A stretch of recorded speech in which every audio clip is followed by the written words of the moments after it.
también sabe de estos casos es el maestro Paco Cruz, a quien saludo con mucho gusto, más de 47 años en el periodismo, autor de una larga lista de libros. Les recomiendo Las Damas del Poder. Por ahí debe de haber un capítulo de la esposa de Cedillo también en el libro de Paco Cruz.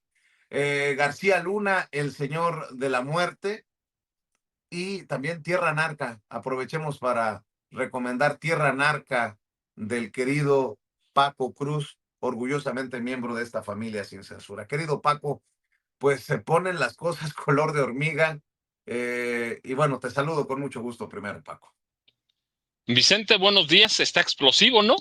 Está Cabrón. explosivo el día, pero fíjate, yo te voy a plantear un problema. Primero, ahorita platicamos del narco. Primero, el problema en este país es que muchos libros sobre narco se escribieron solo sobre los documentos y entrevistas con algunos documentos que son, en esencia, las actas en los juicios, las audiencias, pero nunca se hizo trabajo de campo. Sí, el problema con los libros de narcotráfico es que quienes escribieron se basaron en los testimonios que hay en los expedientes. Y eso, pues tú puedes tomar en cuenta una declaración y otra la dejas afuera, o puedes no tomar en cuenta, como ahora lo dices, por ejemplo, las torturas y amenazas a Juan Galván. Entonces uno como periodista, pero escribiendo desde el escritorio, puedes hacer eso. El problema es conocer el narcotráfico por dentro y cómo opera. Y los libros, inmensa mayoría, se escribieron ¿cómo? Sobre audiencias, sobre expedientes judiciales. Y las autoridades, conociendo este país como es y conociéndolo tú, yo, todos prácticamente, es un desastre. Entonces, para mí el problema es que en este momento hay una narrativa de que, mira, pero esto dice el expediente. Sí, pero los expedientes mienten.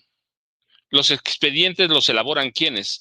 Agentes del Ministerio Público que tienen intereses, que reciben órdenes de personajes más arriba o de sus jefes y personajes más arriba.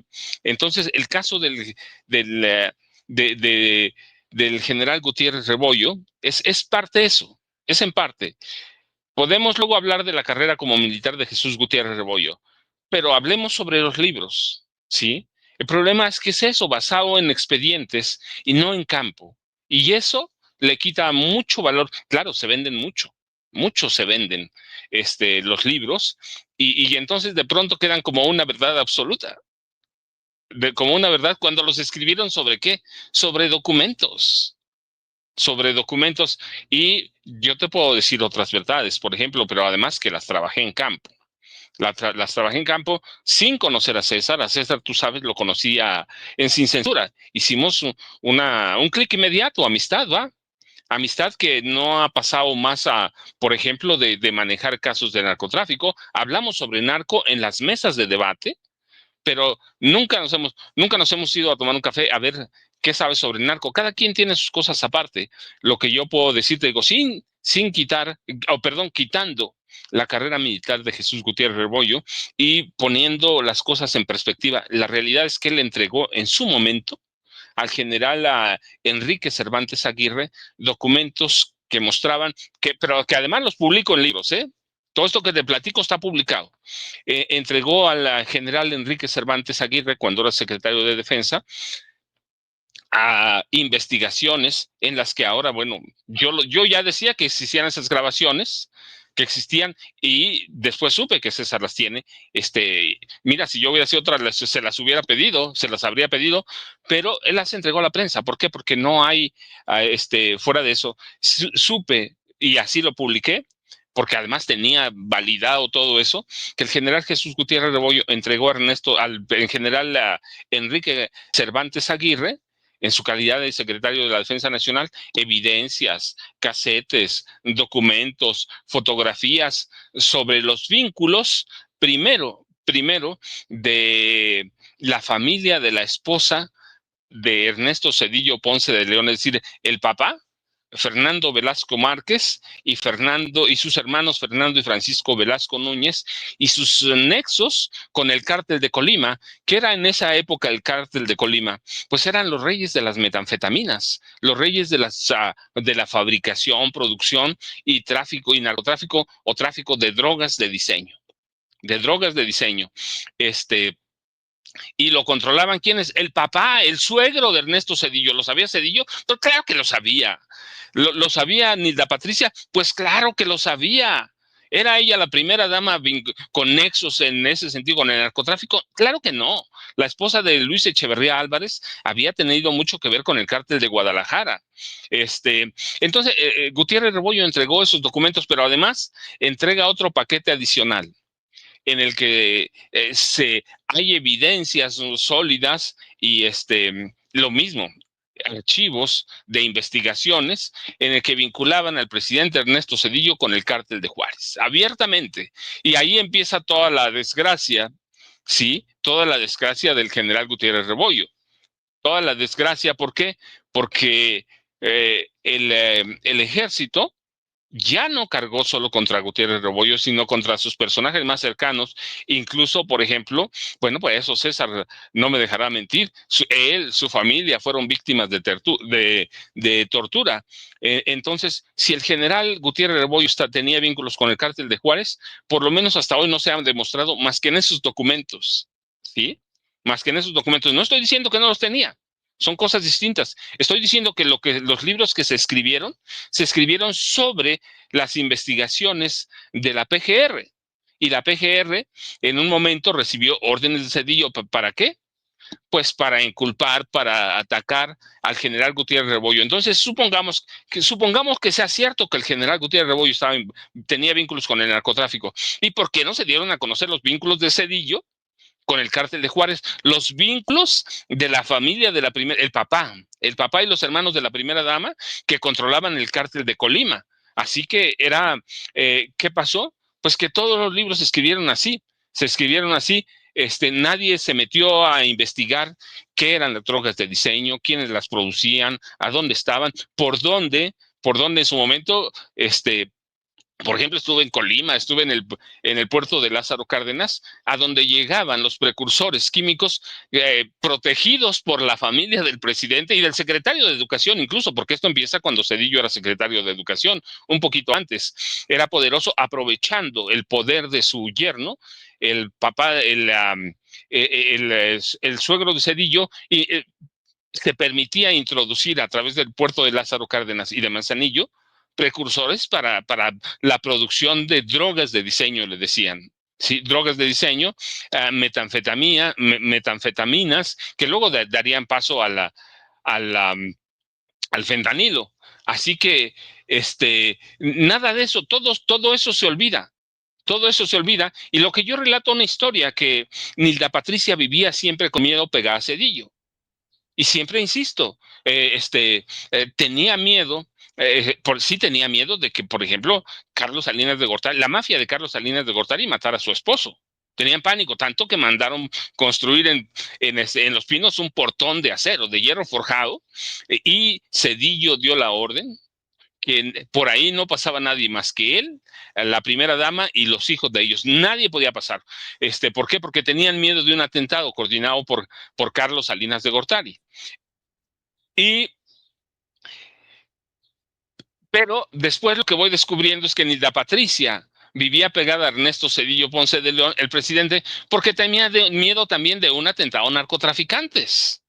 ¿Por qué? Pues su familia controlaba el cártel de Colima.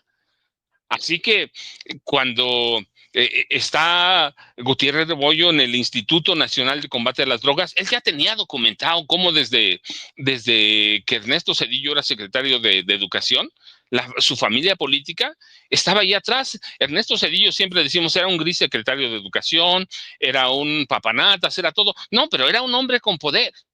Era un hombre y además era un hombre muy ambicioso, que se hizo millonario. No solo regalando al país, trabajando para aquellos, por ejemplo, a los que les regaló las concesiones ferrocarrileras.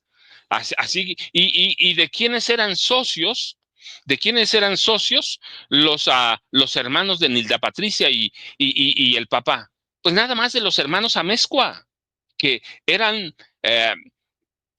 tenían expedientes aquí en Estados Unidos abiertos por tráfico internacional de efedrina, eh, y otros precursores para fabricar y producir drogas. Y habían lo que tenía el general Gutiérrez Rebollo es que el papá y los hermanos de Nilda Patricia, con la conexión de los hermanos Amezcua, que eran la cara del cártel de Colima, ya tenían una sólida sociedad con criminales de República Checa, de India, de Holanda, de Tailandia, de Alemania.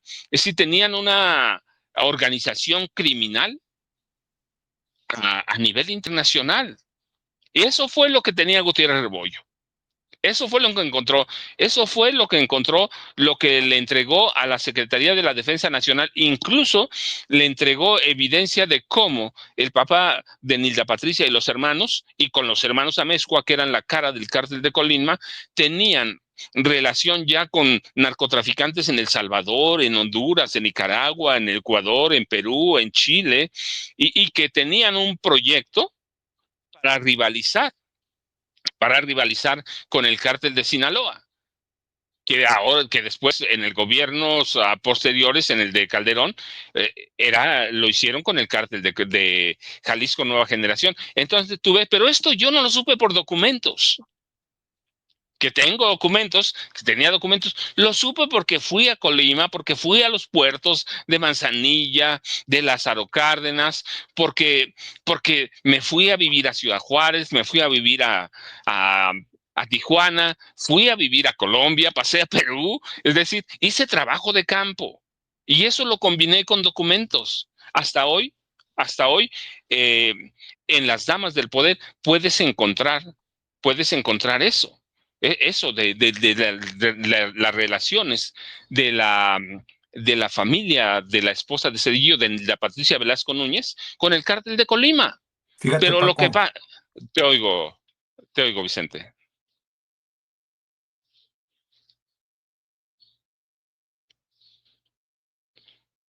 Bueno, mientras habla Vicente, entonces eso fue lo que encontré, Vicente, pero haciendo trabajo de campo.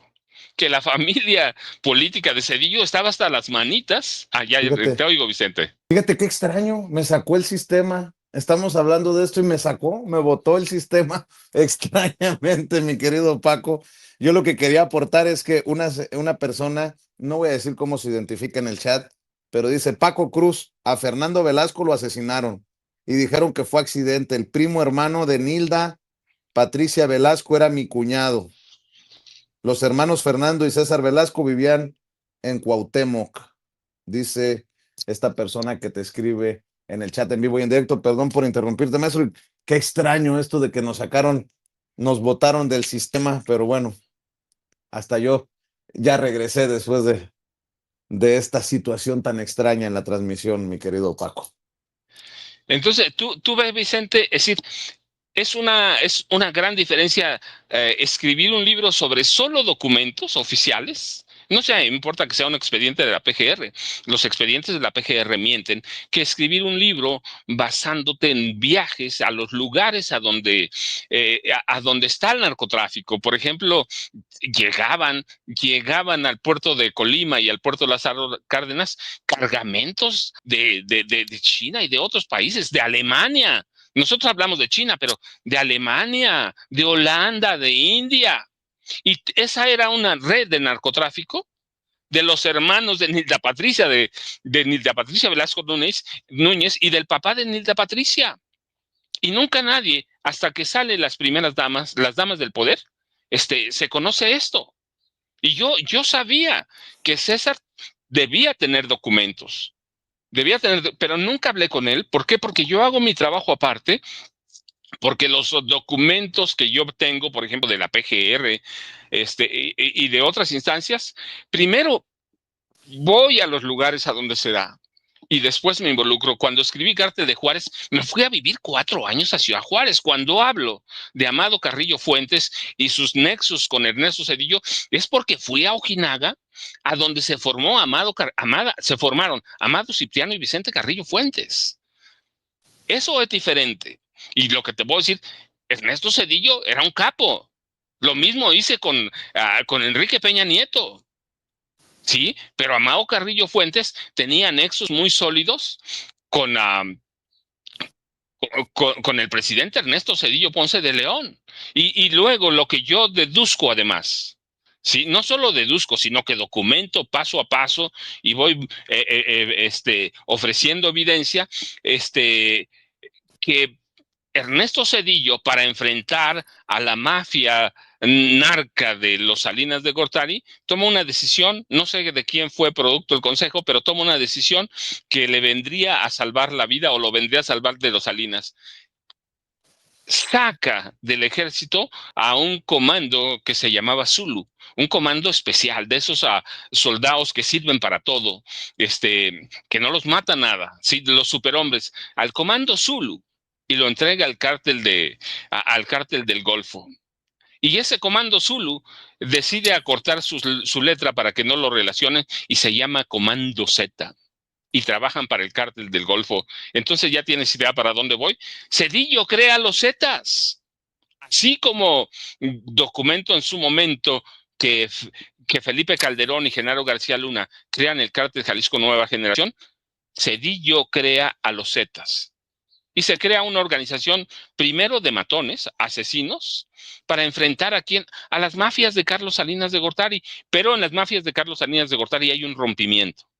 Hay un rompimiento. Además de que hay problemas con Raúl Salinas de Gortari, que eso lo pesca bien Ernesto Zedillo, hay un rompimiento. Guillermo González Calderoni, que era el superpolicía de Salinas de Gortari, era el hombre que tenía tanto poder como después lo tendría Genaro García Luna, decide una vez que termina el gobierno de Zedillo y ver que se estaba derrumbando el clan de los Salinas, decide entregarse a Estados Unidos. Y tú ves, y Salinas hace apariciones políticas y todo, pero primero se va. ¿Por qué? Porque Guillermo González Calderoni le entrega información del narco, del gobierno de Salinas y del gobierno de Miguel de la Madrid a la DEA. Y la DEA lo acoge como testigo cooperante. Y después, claro, termina asesinando a Guillermo González Calderoni, pero la jugada maestra de Zedillo es crear a los Zetas, que se convierte eventualmente en el cártel más sanguinario que ha tenido este país, Vicente. Así que Zedillo tiene ahí todas las manos en el narco metidas, la esposa también. Oye, Nada de esto es por César Gutiérrez Pliego, sino por mi trabajo, Vicente. oye, déjame decirlo, si se confirmara en estos audios también la relación de Nilda Patricia, la ex primera dama, de su familia, por ende de Zedillo, esta vinculación con los narcos, tuvimos un narcogobierno con Zedillo, y también, más allá de lo que cada quien piense de el general Gutiérrez Rebollo, podríamos estar ante la posibilidad del primer gran montaje mediático para que en la opinión pública se juzgara a Gutiérrez Rebollo. Lo menciono porque también algo que ha dicho César es que el que estaba metido hasta el cuello era Líbano Sáenz, el que era secretario particular de Ernesto Zedillo en su momento. Líbano Sáenz, que hoy goza de esa posibilidad de opinar en tal o cual medio de comunicación, y ha sido señalado por parte de César. Hay un documento que me ha mostrado en diferentes ocasiones de que apunta que Líbano Sáenz, secretario particular de Zedillo, habría recibido dinero, vehículos y propiedades de Amado Carrillo. Creo que hay mucho también que decir en este sentido, que a pesar de que pareciera que fue hace mucho que gobernó Zedillo, hoy regresa a la arena política a criticar lo que está ocurriendo, la transformación en el Poder Judicial, que ese es el objetivo, tratar de dinamitar la elección del 1 de junio desde sus opiniones y de sus trincheras, Ernesto Zedillo, con Enrique Krause, Letras Libres, con Héctor Aguilar Camín, Nexos, y que hay personajes actualmente activos en la política o activos en la política en la actualidad de los tiempos de Zedillo. Uno de ellos es Liébano Sáenz. En fin, hay mucho que seguir rascando y removiendo. Lo que yo sí voy a decir es que algunos desde el ego y desde la soberbia estarían dispuestos a defender a Ernesto Zedillo con tal de no aceptar que se equivocaron, que mintieron o les faltó algo en sus investigaciones periodísticas, que son capaces de, en su odio o en su necesidad o en su campaña de bajar a la mala o a la buena o como sea a César Gutiérrez Priego, que de acuerdo a las encuestas va muy bien en campaña rumbo al 1 de junio, que estarían dispuestos a defender a Zedillo. Bueno, está el otro caso, el de Televisa Leaks o algo así que presentó ayer Carmen Aristegui y seguramente hoy presentará más detalles, que ensarta a Salvador García Soto, que recomendó con tejado de Televisa a su sobrino. El sobrino es el que termina denunciando estos montajes y estas campañas negras contra personajes y empresas que son incómodas a ese grupillo que existe dentro de Televisa. Eh, en fin, hay tantas cosas, más allá de si Arturo Saldívar, el ministro presidente en su momento de la Suprema Corte de Justicia de la Nación, hoy dentro del equipo de la doctora Claudia Sheinbaum Pardo, tiene alguna responsabilidad, porque el objetivo es tronar políticamente hablando a Saldívar. Más allá de eso, pues queda también la idea o la confirmación de que Televisa es la casa, la gran casa de los montajes, la gran casa de los montajes. Bueno, en fin, déjame saludar a Jaime Hernández, al querido Jaime, que ya llegó también, el querido Jaime Hernández, décadas de periodismo como corresponsal de guerra, como corresponsal mexicano